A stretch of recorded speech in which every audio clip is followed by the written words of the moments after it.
this year is the final year Temple's in the Atlantic 10 Conference. How eager are especially your upperclassmen, ready to get out there and hopefully at least make the tournament for the first time in the last few years before moving on to the Big East? You know, I think it's a big goal for them.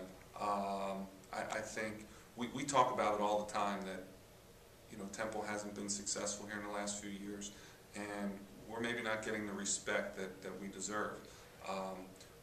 We're the only ones that really know how hard we've been working and what we have as a team, but it's now time for us to go out and prove it. And I talked to them a lot about let their actions speak louder than their words, and I think they understand that.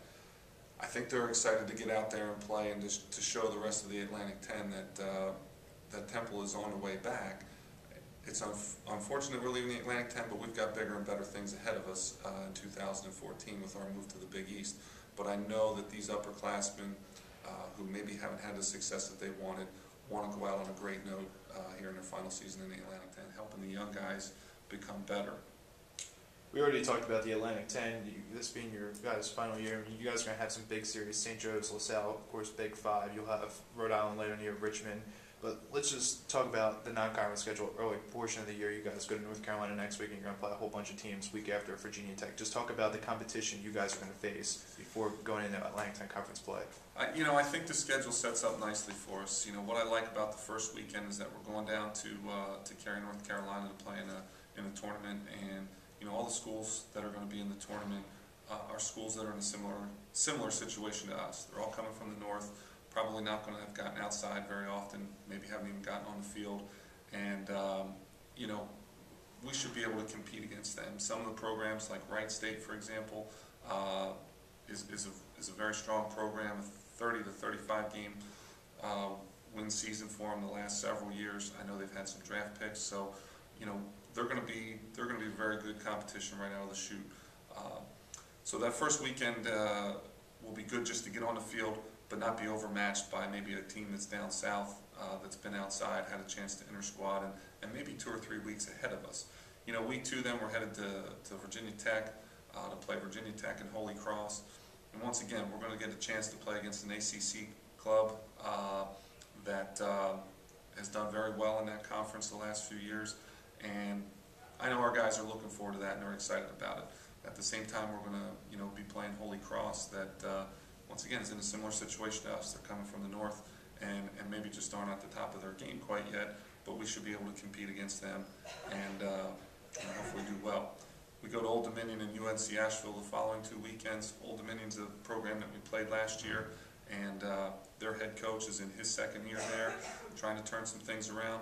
But the environment and atmosphere there was outstanding last year, and it was really a lot of fun for our guys. It was pressure packed, and they do a good job with their program, and so we're looking forward to going back down to Old Dominion. And then Asheville, you know, is a program that I don't know a lot about, but you know, I hope that we can start. That's the start of our spring break. Be good. By that point in the season, you know, we should be starting to put some things together, and we'll be moving closer to conference play. So we'll need to play well though when we go down there. All right, now you mentioned like all of the games you're going to play before coming up to Ambler. Just what do you want to tell fans, alumni? Just what would make them want to come to Ambler to watch you guys play this year? Well, I think it's going to be an exciting brand of baseball.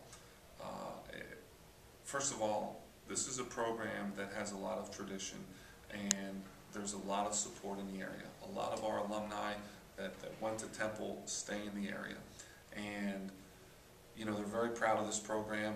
We just had our first pitch dinner last night. First time we've ever done it. We had 65 people attend. But I think what they're going to see is just a much more exciting brand of baseball than we saw a year ago.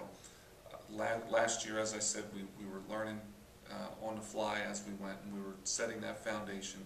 But this year, with the confidence level that the players have, and just what we've been able to improve upon, I think we're going to see a much more exciting brand of baseball.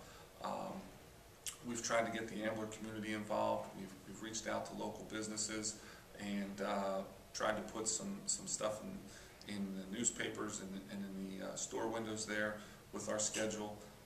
so that people know when we're playing. And we've reached out to the Little League communities, and we've got several Little League days planned for the season. So the big crowds really get our guys excited, and I hope people will come and check us out because I think they'll really like what they see. We look forward to it, Coach. Thanks. Good luck. Thank you.